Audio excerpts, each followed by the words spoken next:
મિત્ર છે ને સુદામાજી કેવા છે તો વર્ણન કરતા સુખદેવજી મહારાજ કહે છે, કૃષ્ણસ્યાસિત સખા કશ્ચિત બ્રાહ્મણો બ્રહ્મવિત્તમ વિરક્ત ઇન્દ્રિયાર્થેષુ પ્રશાંતાત્મા જીતેન્દ્રિય.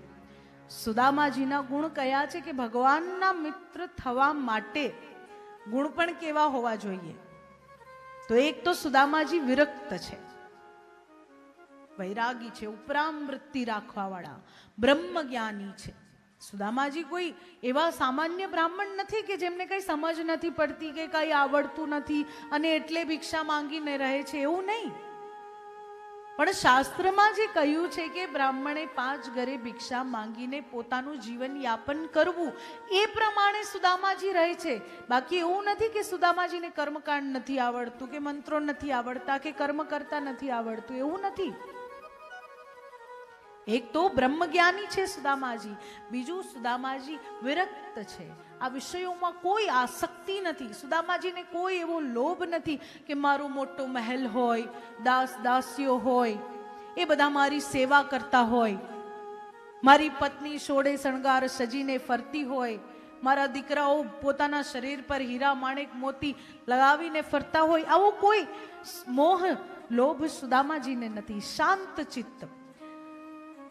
સુદામાજીના મનમાં ક્યારેય એવું આવ્યું જ નથી કે આ ભગવાન મારું કેમ નથી સાંભળતું, કે ભગવાન મને કેમ નથી આપતો.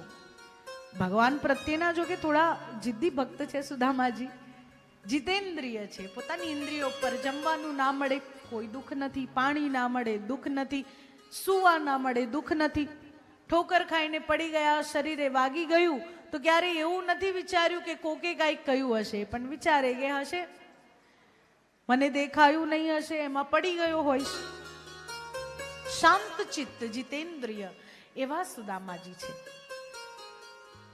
સુદામાજી થોડા જિદ્દી ભગવાન પ્રત્યે એવા કે જ્યારે જ્યારે પણ પત્ની સુશીલા એમ કહે કે સ્વામી તમારા મિત્ર તો દ્વારિકાધીશ શ્રી કૃષ્ણ છે, એકવાર તો એમના પાસે જઈને માંગો, માંગો નહીં, પોતાની તકલીફ કહો કે આ દુઃખ છે તે દુઃખ છે. તો સુદામાજીના શબ્દ એવા હોય કે મારે કહેવું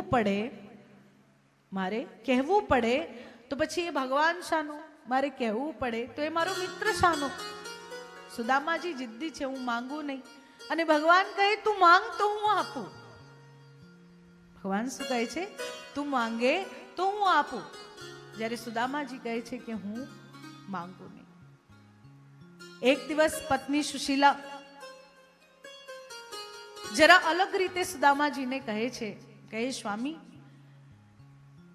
તમે એવું કરો કે એકવાર દ્વારકાધીશને મળી આવો. કેટલા વર્ષો થઈ ગયા, ગુરુકુળમાં તમે સાથે હતા, ત્યાર પછી તો તમે મળ્યા જ નથી. એકવાર જઈને મળી આવો ને, જરા સારું પણ લાગશે. સુદામાજી પણ મનોમન વિચાર કરે કે વાત તો સાચી છે, મળવા જવું. પછી એમ થાય કે દ્વારકાધીશને હું યાદ હોઈશ કે નહીં હોઉં. સોનાની નગરીનો રાજા શ્રી કૃષ્ણ અને ક્યાં હું ગરીબ બ્રાહ્મણ. પત્ની ખૂબ કે કરે એટલે એક દિવસ સુદામાજી તૈયાર થાય. મિત્રના ઘરે ખાલી હાથે ના જવાય એટલે સુદામાજી ના પત્ની બાજુમાંથી 3 મુઠ્ઠી તાંદુલ લઈ આવે અને એ તાંદુલ ફાટેલા એ વસ્ત્રના એક છેડામાં, જે સારો છેડો છે એમાં ગાંઠ મારીને બાંધ્યા છે. અને સુદામાજી દ્વારિકા તરફ પ્રયાણ કરે. જેવા પોતાના ઘરેથી નીકળ્યા, સુદામાજીના મનમાં એમ થાય કે ઘરે મારી પત્નીને હવે કોણ ભોજન આપશે, હું દ્વારકા જઈશ એટલા દિવસ કોણ ભિક્ષા માંગશે, બાળકોને કોણ જમાડશે, પ્રશ્ન થાય. ને પછી મનમાં એમ થાય હશે પ્રભુ કંઈક કરશે, કૃષ્ણ કંઈક કરશે. રાત્રિના સમયે એક ગામના નજીક પહોંચ્યા, વૃક્ષ નીચે વિશ્રામ લીધો. ત્યારે કોક થાળીનો પતરાવડો ભરીને આવ્યું, સુદામાજીના પાસે મૂક્યો, કહે જમો. સુદામાજી કહે કે મારી પત્ની બાળકો ભૂખ્યા હશે, હું કઈ રીતે જમું? તો એ ભાઈ કહે કે અરે અહીંયાના એક શેઠ છે ને, એમણે આસપાસના લગભગ 20-25 ગામડાઓમાં ભોજન નું નક્કી કર્યું છે, એટલે 1 અઠવાડિયા સુધી તો તમારા પત્ની બાળકોને રોજ પૂર્ણ સંપૂર્ણ ભોજન મળશે. આનંદિત થયા મનોમન કનૈયાની પ્રાર્થના કરે અને કનૈયાની પ્રાર્થના કરતા કરતા કરતા સવાર થતા સુધીમાં તો ભગવાન શ્રી કૃષ્ણ એમને સીધા દ્વારિકાના દરવાજે મૂકી દે. થોડું ચાલીને આગળ વધ્યા, દ્વારિકા આવી ગઈ. દ્વારિકા નગરીનો વૈભવ જોયો. માર્ગમાં સોનાના થાંભલા છે, હીરા જડિત મણિ જડિત પગથિયા છે. સુદામાજી આ બધું જોઈને વિચાર કરે કે કેવો વૈભવ મારા કૃષ્ણનો, કેવો વૈભવ. વિચાર કરતા કરતા બરાબર દ્વારિકાની મધ્યમાં પહોંચે અને મધ્યમાં પેલું બેસે ને ઘણા બધા ગોષ્ઠી કરવા માટે, વાતો કરવા માટે, એવા બેઠેલા અમુક લોકો. અને એમને સુદામાજી માર્ગ પૂછે કે દ્વારિકાના મહેલનો, કૃષ્ણના મહેલનો માર્ગ. એટલે પેલા બધા થોડા વધારે ડાયા હતા એટલે કહે કે તમારે શું કામ છે મહેલે જઈને? બ્રહ્મદેવ, ભિક્ષા જોઈએ છે. કઈ ના, ભિક્ષા નથી જોઈતી, કૃષ્ણને મળવું છે, કૃષ્ણ મારા મિત્ર છે. એટલે બધા હસવા લાગ્યા. બધા લોકો કહે કે અચ્છા, કૃષ્ણ તમારા મિત્ર છે, તમને તો જોઈ લો પહેલા. એમાંથી એક જણે વળી માર્ગ બતાવી દીધો કે આ રસ્તે જાઓ, આ રસ્તે તમને કૃષ્ણ મળશે. દ્વારિકાના મહેલે પહોંચ્યા, દ્વારપાળો પાસે.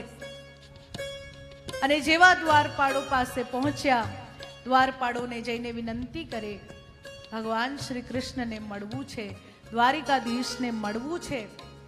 એટલે દ્વારપાળો કહે કે તમારે કામ શું છે? ભિક્ષા જોઈતી હોય તો અમને કહો. તો કહે ભિક્ષા નહીં, મારે મળવું છે. એમાંથી વળી એક દ્વારપાળને થયું કે હું જઈને ભગવાનને કહું. હજી તો પ્રભુ સ્નાન કરીને આવ્યા છે, શૃંગાર પ્રભુનો થઈ રહ્યો છે. હજી તો સત્યભામાજી ઉપવસ્ત્ર લાવીને ભગવાનના ખભા પર મૂકે અને એટલામાં દ્વારપાળ આવીને કહે, પ્રભુ દ્વારે કોઈ બ્રાહ્મણ દેવ આવ્યા છે, તમને મળવા ઈચ્છે છે, પોતાને તમારા મિત્ર કહે છે. ભગવાન શ્રી કૃષ્ણ પણ પૂછે, અચ્છા નામ શું છે? જાણે કઈ જાણતા નથી એમ. અને આ જોઈને રાણીઓ પણ વિચાર કરે કે એવા તો કેવા મિત્ર હશે, પગરખા પ્રભુએ પહેર્યા નથી. સુદામાજી મનમાં વિચાર કરે કે ક્યાંક કૃષ્ણ ઓળખવાથી ના પાડી દેશે તો.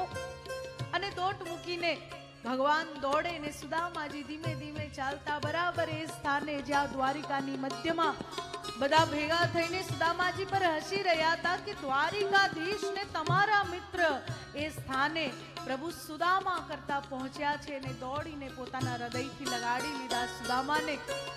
સમગ્ર દ્વારિકાવાસીઓ સ્તબ્ધ છે, પ્રભુને જોઈ રહ્યા છે, સુદામાને જોઈ રહ્યા છે. બંને મિત્રના નેત્રમાં અશ્રુ. આજ વર્ષો બાદ જ્યારે સુદામાજીનું અને ભગવાનનું મિલન થયું છે, બે મિત્રોનું મિલન થયું છે,